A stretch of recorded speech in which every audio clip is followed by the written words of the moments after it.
Hello hello hello hello hello. So from last few days आप सभी लोग definitely सुन रहे होंगे ये आइलैंड के बारे में, कचतीवू आइलैंड आइलैंड आइलैंड आइलैंड। क्या है ये, कहाँ है ये, और इसको लेकर के इतने ज्यादा जो डिस्प्यूट है वो एक्चुअली में क्यों है। तो वही चीज जो है वो आज मैं इस क्लास में आप लोगों को समझाने वाली हूँ। So I welcome all of you on my channel, that is Anvikshiki Classes with Khushbu. So before proceeding ahead, do not forget to subscribe the channel.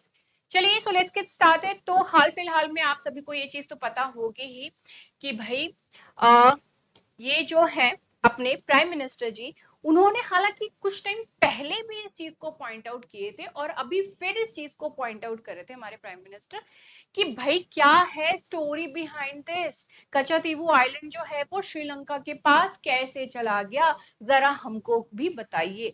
तो ये जो पॉइंट है इस चीज को लेकर के एक तरीके से अभी आप ये भी चीज समझ सकते हो कि भाई काफी हद तक अभी काफी हद तक क्या हम इलेक्शन के माहौल में अभी आ ही चुके हैं। एंड ऑब्वियस सी बात है कि ऑपोजिशन पे हमला किया जा रहा है and all of us are aware of this thing कि अभी जो हमारे देश में काफी ज्यादा जो है वो बहाव एक तरीके से नेशन को लेकर के काफी ज्यादा एक स्ट्रांग भावना वाली जो है वो अभी हो रखी है अभी ये। एंड ये सारी चीज ऑब्वियस बात है, ये that is very good also कि नेशन के लिए तो अपनी भावना स्ट्रांग होनी ही चाहिए। खैर, तो ये इलेक्शन के टाइम में ये वाला जो आइलैंड का इशू है, कचतीवू आइलैंड का इशू है, इसको फिर से रेस करना, ठीक है। तो ये इन लोगों की पॉलिटिकल एम्बिशंस के लिए तो डेफिनेटली ये पॉलिटिकल पार्टीज के लिए अच्छा हो सकता है, बेनिफिशियल हो सकता है, नहीं भी हो सकता है।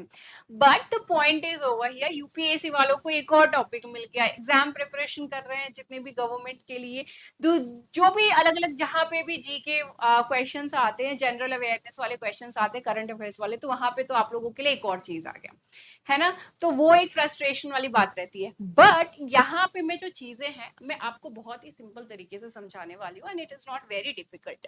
सबसे पहले तो आपको ये समझना जरूरी है कि ये आइलैंड एक्चुअली में है कहाँ। तो ये जो आइलैंड है यहाँ पे ये श्रीलंका है, ठीक है, यहाँ पर, एंड ये इंडिया का पोर्शन है। इनके बीच में ये कचतीवू आइलैंड जो है वो स्थित है। बहुत ही छोटा सा ये आइलैंड है, बहुत ही छोटा सा आइलैंड है ये, कोई बहुत ज्यादा बड़ा आइलैंड अगर आप कहें तो ऐसा कुछ भी नहीं है, as you can see over here, ठीक है।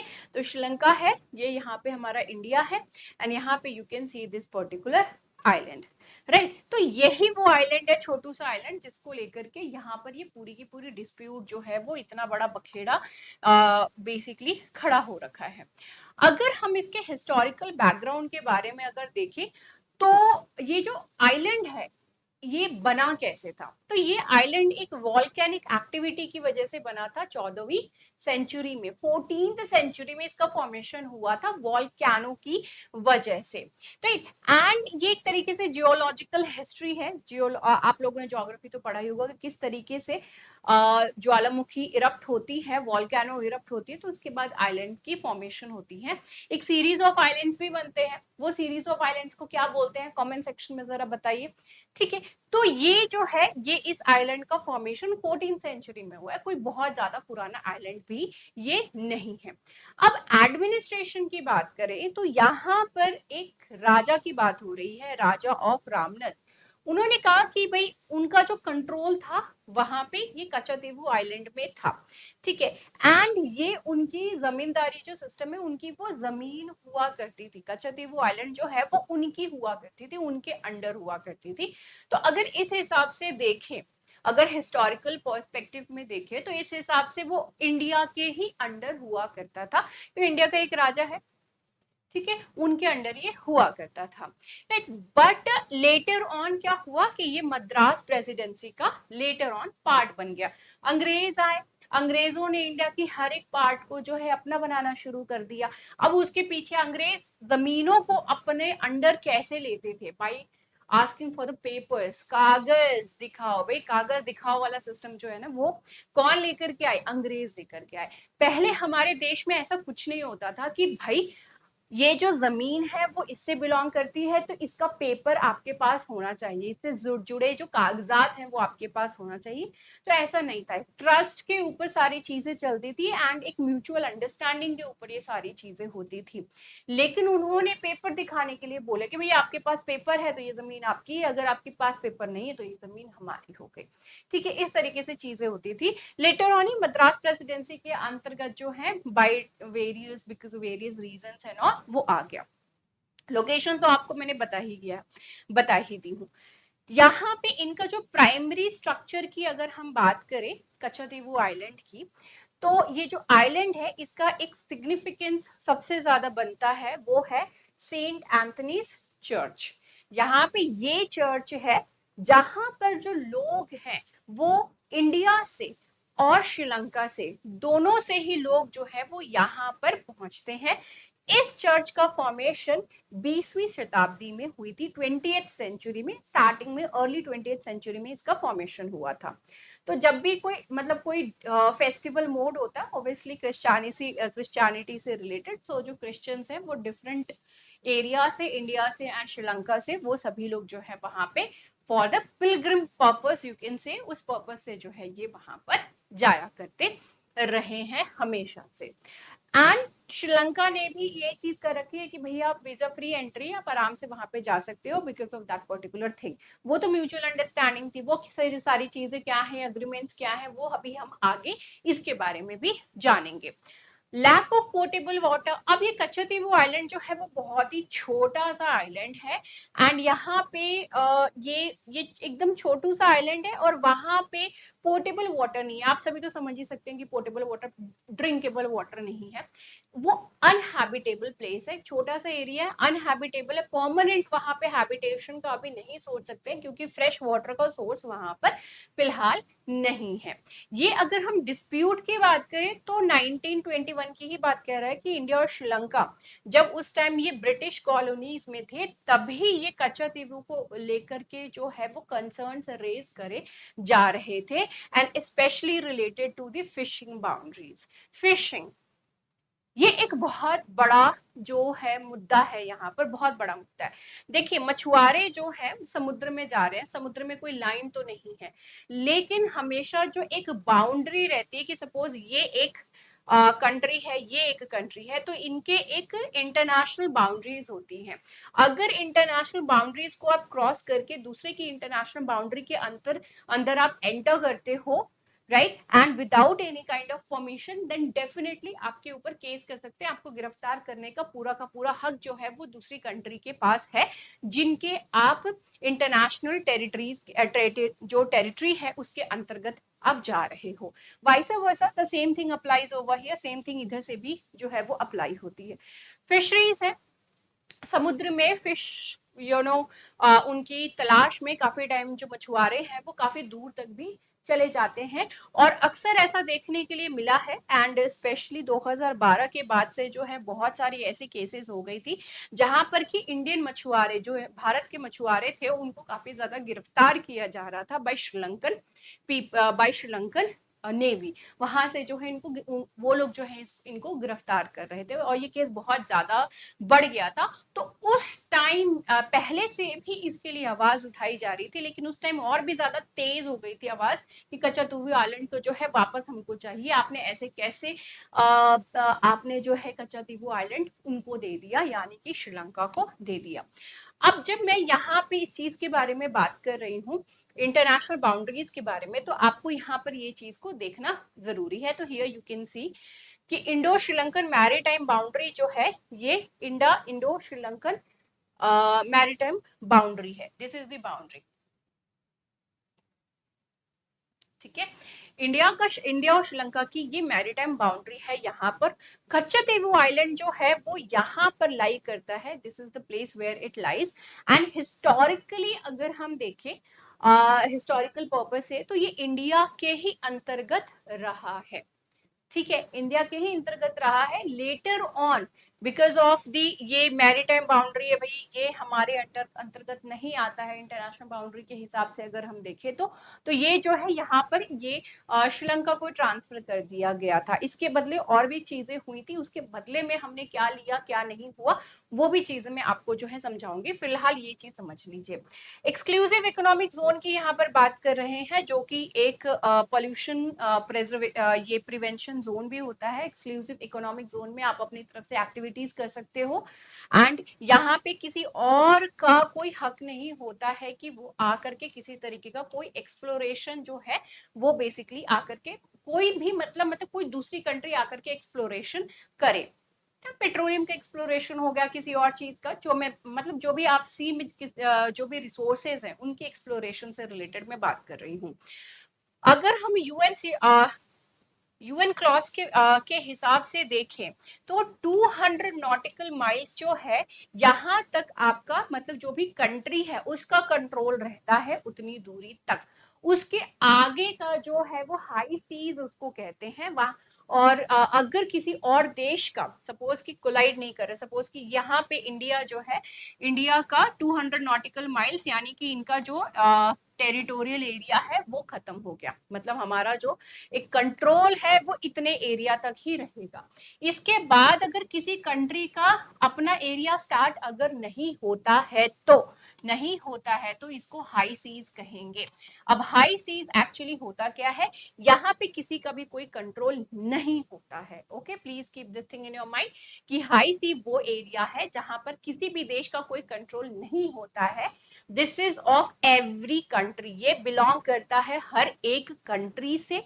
और ये ऐसा भी नहीं है कि कोई भी जाकर के अपनी मर्जी से कहीं पे भी कुछ भी करेगा। यहाँ पे इंटरनेशनल रूल्स जो है वो लागू होते हैं और जो किसी की टेरिटरी के अंतर्गत आते हैं तो वो देश के जो रूल्स एंड रेगुलेशंस है वो वहां पे अप्लाई होते हैं।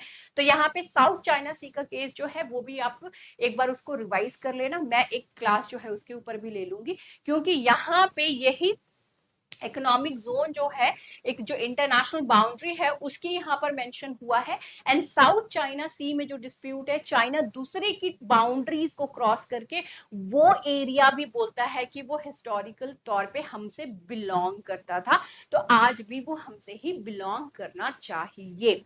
ठीक है, सो दिस इज द थिंग। खैर, तो ये आपको मैंने यहाँ पे ये सारी चीजें जो हैं वो समझा दी, राइट। अब यहाँ पे एक आर्टिकल, बहुत ही सुंदर सा आर्टिकल जो है वो कचातीवू आइलैंड के ऊपर ये आया है, किसमें, इंडियन एक्सप्रेस में ये चीज जो है वो आई है। बहुत ही डिटेल में सारी चीजें जो है यहाँ पर बहुत अच्छे से मेंशन करी गई हैं। यहाँ पर हम ये देखेंगे सीरीज पूरी की किस तरीके से ये अग्रीमेंट जो है वो हुआ था दोनों देशों के बीच में, एंड फाइनली ये जो कचातीवू आइलैंड है वो श्रीलंका को दे दिया गया था। तो इंडिया और श्रीलंका जो है वो कचातीवू आइलैंड के ऊपर ये जो अपना हक है वो जता ही रहे थे 1921 से ही। इट मींस जब से जो ब्रिटिशर्स का राज रहा है तभी से ही ये चीजें जो हैं वो चल रही थी। अब यहाँ पे जो रामानंद किंगडम की ओनरशिप जो है वो यहाँ पे रामानंद राजा जो है उनकी जमींदारी थी, उनका जो किंगडम के अंतर्गत ये एरिया भी जो है वो कभी आया करता था। So this is the reason जिसकी वजह से आजादी के बाद भी ये डिस्प्यूट जो है वो रिजॉल्व नहीं हो पा रहा था। द रीजन बीइंग दिस कि दिस इज वेरी ऑब्वियस कि भाई ये हमारा हिस्टोरिकल पर्सपेक्टिव से हमेशा से हमारे अंतर्गत रहा है। तो ये एक पॉइंट जो है वो काफी ज्यादा बार बार उठ करके सामने आ रही थी। 1974 में हम सभी को पता है कि इंदिरा गांधी की सरकार थी उस टाइम, वो जो है प्राइम मिनिस्टर थी।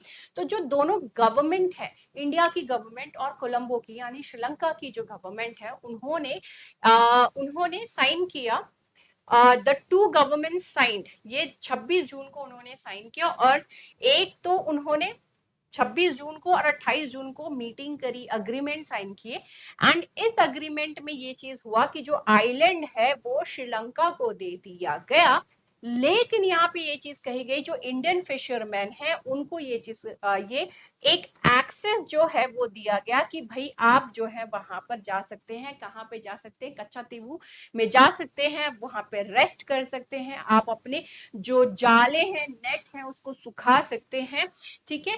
And for the annual Saint Anthony's festival also, यानी कि सेंट एंथनीज का जो फेस्टिवल है जो साल में एक बार होता है, उसको आप अटेंड भी कर सकते हो। ओके, तो ये चीजें जो है वहां पे कही गई कि भैया अगर आप थोड़ा दूर तक निकल गए फिशिंग करते करते, आप वहां पे एक रेस्टिंग प्लेस के तौर पे आप उसको देख सकते हो। इंडियन फिशरमैन और पिलग्रिम्स जो थे उनको ये चीज दिया गया था कि भैया आप वहां पर जो है वो जा सकते हैं, वहां पे इस तरीके से चीजें जो है वो कर सकते हैं, राइट। एंड यहाँ पे ये चीज कही गई that the it will not be required by Sri Lanka to obtain travel documents and visa for these purposes। इसमें से मैंने जैसे कि पहले कहा कि वीजा की जरूरत नहीं पड़ेगी, आप आराम से जो है वहां पे जा सकते हो, तो कोई ट्रैवल डॉक्यूमेंट की जरूरत नहीं है, वीजा की जो जरूरत है वहां पे इन सारी चीजों की नहीं रहेगी। लेकिन ये जो अग्रीमेंट थी इसमें एक चीज स्पेसिफाई नहीं था कि जो मछुआरे हैं यानी कि भारतीय मछुआरे, इंडियन फिशरमैन जो है, क्या वहां पे फिशिंग भी कर सकते हैं या नहीं। इस अग्रीमेंट में ये चीज जो है वो स्पेसिफाई नहीं किया गया था, ठीक है, राइट। अब इसके बाद जो है तमिलनाडु के अभी काफी ज्यादा फेमस हो रखे हैं बीजेपी चीफ के अन्नामलाई जी ने जो है अपना राइट टू इंफॉर्मेशन ये जो है इसका इन्होंने इस्तेमाल किया। इसमें इन्होंने सवाल पूछा कच्चादीवू आइलैंड से रिलेटेड और वहां पे जवाब आया। देखते हैं क्या पूछा। The DMK government in Tamil Nadu led by MK Karunanidhi at the time silently acquiesced to the center's decision to sign the agreement। वहां पे ये चीज हुआ कि जो डीएमके की उस टाइम की जो गवर्नमेंट थी, डीएमके की गवर्नमेंट थी उस टाइम, ठीक है, जब ये 1974 में ये अग्रीमेंट की ये सारी चीजें हो रही थी, उन्होंने बिना किसी बहस के, बिना कुछ अपनी तरफ से डिमांड रखे हुए बस उन्होंने जो है वो साइन कर दिया था। यहाँ पर उन्होंने जो है बड़े आराम से साइन कर दिया, राइट। आरटीआई ने जो है वो रिप्लाई किया कि from the minutes of meeting between the minutes of the meeting between the external affairs minister of both the countries over there, they met actually, ठीक है, month before the transfer of the island, they had a talk, ठीक है, वो लोग आपस में बातचीत किया एंड उन्होंने जो है ट्रांसफर किया आपस में मिलकर के इस आइलैंड को। अब ये अन्नामलाई जी जो है उन्होंने कहा कि करुणानिधि जो थे he was party to this decision and had only asked if it was possible to postpone the decision by 2 years। उन्होंने कहा, अब ये कहने का मतलब कि सिर्फ 2 साल के लिए आप इस डिसीजन को पोस्टपोन कर दो, उनका बस ये चीज कहना था। इसका मतलब है कि कुछ तो चल रहा था उनके दिमाग में। अब वहां पे ये चीज कहना है कि जब ये वहां पर ये जब साइन चल रही थी तो कच्चादीवू अग्रीमेंट को लेकर के, तो एआईएडीएमके जो है उन्होंने रिफ्यूज कर दिया था, but the opposition of AIADMK had refused to go along at that time, right. DMK ने जो है किसी तरीके की कोई एक्शन उस टाइम यहाँ पर नहीं ली थी। अब 1976 में क्या हुआ, तो मतलब हम लोगों को ये पॉलिटिकल वाली चीजों का तो उतना ध्यान में रखने की जरूरत नहीं है। 1974 में जो है 2 मीटिंग्स हुई, 2 मीटिंग्स के बाद जो है ये आइलैंड को ट्रांसफर करने की बात यहाँ पर अग्रीमेंट जो है वो फाइनलाइज कर दिया गया। और इस अग्रीमेंट को फाइनलाइज करने के बाद कहा गया कि जो इंडियन यानी भारत के जो फिशरमैन है प्लस जो पिलग्रिम्स हैं वो वहां पर जा सकते हैं। पिलग्रिम्स से सेंट एंथनीज चर्च की वजह से जा सकते हैं, और इंडियन फिशरमैन जो है वो वहां पे किस लिए जाएंगे, तो वो वहां पे रेस्ट करने के लिए, नेट अपने सुखाने के लिए जा सकते हैं, इस तरीके की चीजें के लिए जा सकते हैं, बट स्पेसिफाई नहीं था कि फिशिंग कर सकते हैं या नहीं। नाउ व्हाट हैपेंड इन 1976, देखो 1975 में आप सभी को पता ही है कि क्या हुआ था, इमरजेंसी इंपोज कर दी गई थी। करुणानिधि की गवर्नमेंट जो है वो 1976 में इसको डिसमिस भी कर दिया गया था। इसके बाद बहुत सारे जो लेटर्स हैं वो इंडिया और श्रीलंका की जो सेक्रेटरीज हैं उनके बीच में, फॉरेन सेक्रेटरीज हैं उनके बीच में एक्सचेंज हुए थे, and a set of executive orders were issued on the Katchatheevu island. ठीक है। तो 1976 में जब इमरजेंसी का टाइम है, जब तमिलनाडु में जो गवर्नमेंट है उसको डिसमिस कर दिया गया है, उसके बाद सेंट्रल गवर्नमेंट अपने बेसिस पे सारी चीजें जो है वो यहाँ पर कर रही है। अभी जो नेगोशिएशंस चल रहा था, तो इस नेगोशिएशन में कहा गया कि भाई हम जो मैरीटाइम बाउंड्री है उस चीज को लेकर के आपस में सेटल डाउन कर देते हैं, और यहां पर एक पैच करी गई वेज बैंक को लेकर के, वॉच बैंक या फिर वेज बैंक को लेकर के। यहाँ पर यही वॉच बैंक जो है वो यहाँ पर आप देख सकते हैं, this is the bank, this is the area. ये कहा गया कि भाई ये इंडिया के कंट्रोल में रहेगा। एंड उस टाइम अभी जिस तरीके से चीजें निकल करके सामने आ रही हैं, उस हिसाब से देखें तो ये बहुत ज्यादा बेनिफिशियल वाली पॉइंट जो है वो निकल करके सामने आई थी कि भाई हम छोटा सा आइलैंड आपको दे दे रहे हैं, ये वाली चीज जो है वो हम रख ले रहे हैं। ये जो वेज बैंक है, यहाँ पर फिशेस की वैरायटी अच्छी खासी, यानी कि इंडियन फिशरमैन, भारत के जो मछुआरे हैं, उनको उनके लिए बहुत ज्यादा बेनिफिशियल, बहुत ही अच्छा रहेगा। इसके अलावा यहाँ पे जो है वो रिसोर्सेज भी काफी ज्यादा देखने के लिए मिल रहे हैं। So this is the reason why ये लगा कि बहुत ही अच्छा यहाँ पर हम लोगों ने डील कर लिया है। तो वेज बैंक जो है इसकी जगह पे ले लिया गया। अब ये वेज बैंक का यहाँ पे जो है लोकेशन बताया गया है, वो हमारे लिए उतना जरूरी नहीं है।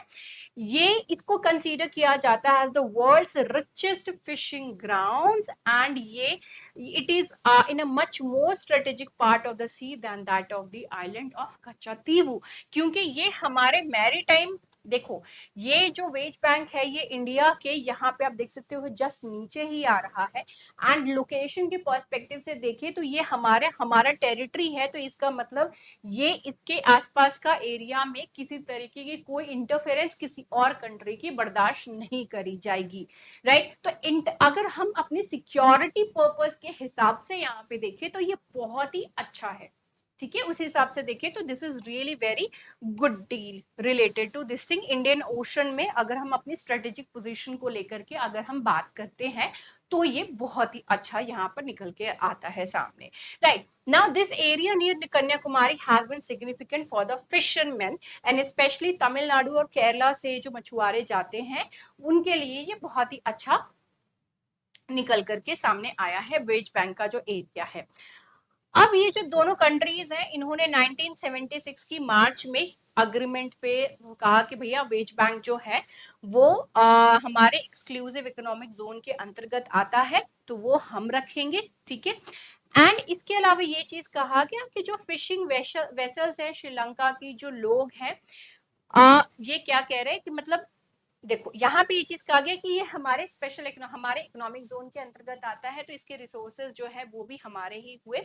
The fishing vessels of Sri Lanka and persons on board these vessels shall not engage in fishing on the ways bank in the near by the ways bank. ये जो वॉच बैंक या फिर वेज बैंक है, इसके पास जो श्रीलंकन लोग हैं वो वहां पे फिशिंग नहीं कर सकते हैं। ये क्लियर कट जो है यहाँ पर ये पॉइंट कह दिया गया था इस अग्रीमेंट के तहत।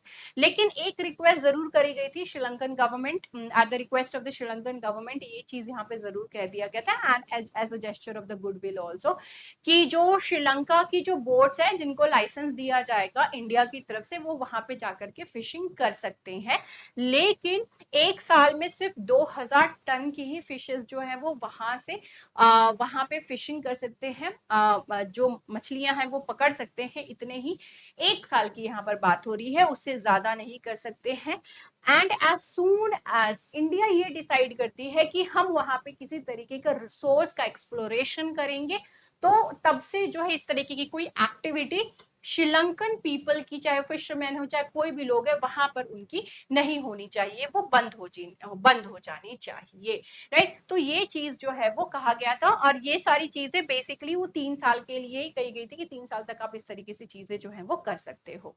अब 1974 के बाद क्या हुआ, व्हाट हैपेंड आफ्टर द 1974 और 1976 की जो अग्रीमेंट हुई थी उसके बाद क्या हुआ, राइट। तो एज ऑफ नाउ कच्चतीवू आइलैंड जो है वो दे दिया गया था श्रीलंका को, एंड वो ये जो दिस वेज बैंक जो है वो इंडिया को मिल गया था।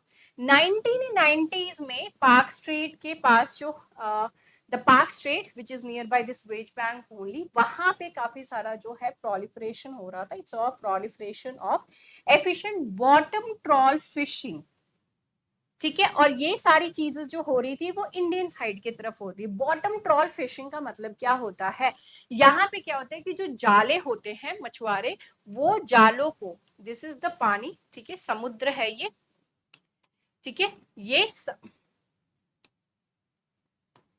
राइट, दिस इज दी समुद्र, ठीक है, ओशन। यहाँ पे ये मछुआरे क्या करते हैं, अपने नेट को, ये समुद्र की सतह है, यहाँ पर इस नेट को डाल देते हैं, और जो फिशेज होती हैं वो, मेरी फिशेज यहाँ पे बहुत ही गंदी सी बन रही हैं, लेकिन ये जमीनी तह पर जो है, यहाँ से बॉटम एरिया, मतलब आप समझिए कि बॉटम पे टच करते हुए उनका नेट जा रहा है, और वहां से जो है वो फिशेस को पकड़ के ऊपर की तरफ ला रहे हैं। तो इट मींस दैट जो इकोसिस्टम है वो पूरा खराब करने की कोशिश, मतलब वो अपनी तरफ से खराब करने की कोशिश तो नहीं, ऑब्वियसली बात है कि ज्यादा पैसा, but the thing is that ecosystem तो लेकिन पूरी कंप्लीटली तरीके से खराब हो रहा है वहां पर। तो बॉटम ट्रॉल जो फिशिंग है वो काफी ज्यादा उस टाइम हो रही थी, trollers on the Indian side, Indian side में इस तरीके की चीजें हो रही थी। श्रीलंकन मिलिट्री, श्रीलंकन मिलिट्री जो है उस टाइम एलटीटीई से फाइट कर रही थी। What is LTT, Liberation Tigers of Tamil Eelam. उस टाइम जो है इनका पूरा जो फाइट है, इंटरनल डिस्टर्बेंस काफी ज्यादा उस टाइम यहाँ पर चल रहा था। और इनकी जो नेवी है, it had no major presence in the sea region, ठीक है, सी रीजन में इनका प्रेजेंस नहीं है। और जो उनकी मिलिट्री है वो एलटीटी से जो है, तमिल एलम से जो है इनकी फाइट करने में वहां पे व्यस्त है। तो इन सभी चीजों में क्या हो रहा था, जो इंडियन फिशिंग बोट्स थी वो श्रीलंका में every then and now enter कर रही थी, जा रही थी, आ रही थी, वो every then and now it was going. अब वहां पे जो है सिविल वॉर, ये सारी चीजें का सिचुएशन चल रहा है। लेटर ऑन क्या हुआ कि जो इंडियन फिशरमैन है उनको वहां पे पकड़ लिया जाने लगा, उनको जो ऑब्वियसली बात है कि अरेस्ट करने लिया जाने लगा कि भाई उनकी टेरिटरी में घुस रहे हैं। तो उस टाइम जयललिता जी जो है उन्होंने अपनी तरफ से आवाज उठाई कि भाई हमको हमारा कच्चा दीवू आइलैंड जो है वो फिर से वापस चाहिए। तो ये रीजन है जो कि, एंड इसी चीज को लेकर के फिर से 2009 में भी जो है ये चीजें फिर से निकल करके सामने आई। और बार बार ये जो पॉइंट है कच्चा दीवू आइलैंड को लेकर के तमिलनाडु गवर्नमेंट एंड स्पेशली जो जयललिता जी थी, तो उनकी तरफ से बार बार आवाज जो है वो उठाई जाती थी। अब ये how did Sri Lanka react to the demands from the Indian parties, ठीक है। अब ये जो दो कंट्रीज हैं उन्होंने ऑलरेडी इंटरनेशनल अग्रीमेंट जो है वो साइन करके रखा हुआ है कच्चातीवू आइलैंड को लेकर के। तो ऑब्वियस सी बात है कि एक बार आपने अपनी जायदाद किसी को दे दी तो ऐसा थोड़ी कि वो जायदाद दे देगा, हाँ भाई तुम्हारे घर में बहुत आग लगी हुई, तो मेरी जायदाद तुमने मेरे को दी थी, ले लो, ये वाला चीज तो कहीं नहीं होगा। तो ऑब्वियस सी बात है कि श्रीलंका जो है वहां पे उन्होंने भी इस चीज से एक तो उन्होंने जो है मना करके रखा हुआ है। दूसरी बात, अभी हाल फिलहाल में जिस तरीके से सारी चीजें जो है वो सामने निकल करके आ रही हैं, तो श्रीलंका जो है ऑब्वियसली बात है इस चीज पे रिएक्ट नहीं कर रहा है। The reason being Sri Lanka, I guess वो भी इस चीज को समझ रहा होगा कि भैया पूरा इलेक्शन का टाइम चल रहा है इंडिया में, तो प्राइम मिनिस्टर भी इस चीज में इन्वॉल्व है, तो ये सारा इलेक्शन की वजह से ये सारी चीजें जो है वो चल रही है। Until unless you are contacting the ministry over there, वहां पे आप कॉन्टैक्ट नहीं कर रहे हो, तब तक इस तरह का कोई एक्शन जो है वो लिया नहीं जाएगा। बस यही है कि तिल का ताड़ जो है वो बनता रहेगा, अपने ही देश में अपने ही घर में झगड़े हो रहे हैं, लेकिन जहां पे बात करने की जरूरत है वहां पे बात जो है वो बेसिकली नहीं हो रही है। ओके, अब ये जो अभी देखो, फिर ये जो केस है ऑब्वियसली बात है वहां पे सुप्रीम कोर्ट में भी गई थी, लेकिन बात यही चीज सुप्रीम कोर्ट में 2014 में जो अटॉर्नी जनरल है थे इंडिया के, मुकुल रस्तोगी जी, तो उस टाइम उन्होंने सुप्रीम कोर्ट में गवर्नमेंट को रिप्रेजेंट करते हुए ये बात कहा था कि अगर हमको कच्चा दीवू आइलैंड वापस चाहिए तो उसका एकमात्र ही तरीका है, और वो है WAR यानी कि वॉर। क्योंकि हमने म्यूचुअल अग्रीमेंट, मतलब म्यूचुअल अंडरस्टैंडिंग से अग्रीमेंट, इंटरनेशनल अग्रीमेंट जो है वो करी हुई है, अब उस चीज को तोड़ने का किसी तरीके का कोई तरीका ही नहीं है। But still if you want the land back, अगर आप फिर भी जो है वो आइलैंड वापस चाहते हो तो उसका एक ही तरीका है, वो है वॉर, राइट। अब यहाँ पे भले ही थ्रू आउट दीज ईयर्स हम जो है भले ही फाइट करते रहे आपस में, एक दूसरे के ऊपर जो है उंगली उठाते रहे, but the point is that हम कुछ भी नहीं कर सकते हैं, because the point is that वो कच्चतीवू आइलैंड एक प्रॉपर अग्रीमेंट के थ्रू, भले ही आपने, हमारी जो सरकार है उन्होंने स्टेट गवर्नमेंट को बिना कॉन्फिडेंस में लिए हुए ये जो आइलैंड का ट्रांसफर कर दिया था, मतलब जो है उसके राइट्स जो है उनको दे दिए बिना कुछ किए ही, लेकिन फिर भी द थिंग इज दैट कि अब वो इंटरनेशनल रूल्स एंड रेगुलेशंस के हिसाब से अब उनकी है, अब हमारी नहीं है, राइट। तो ये जो पूरा का पूरा बीटिंग अराउंड द बुश ये सारी चीजें चल रही है वो नहीं बंद हो सकती है, वो बंद करनी पड़ेंगी वैसे भी, क्योंकि we don't have any right. बस यही चीज है कि वेज बैंक जो है वो हम लोगों ने अपनी तरफ ले लिया था, तो उसका एक आप खुशी बना सकते हैं, दैट्स इट, ठीक है। सो this is what is the Katchatheevu island का ये जो पूरा डिस्प्यूट है वो यही है, और यही इसका हिस्टोरिकल जो है पूरा बैकग्राउंड है, यही सारी चीजें जो है वो निकल करके सामने आ रही है। आई होप दैट आप लोगों को ये जो एनालिसिस है, ये सारे पॉइंट्स जो है वो समझ में आए होंगे, बहुत ही अच्छे भी लगेंगे। If you really like it, please do not forget to subscribe and do share also. See you in the next video. Bye bye, take care and have a great time. Jai Hind.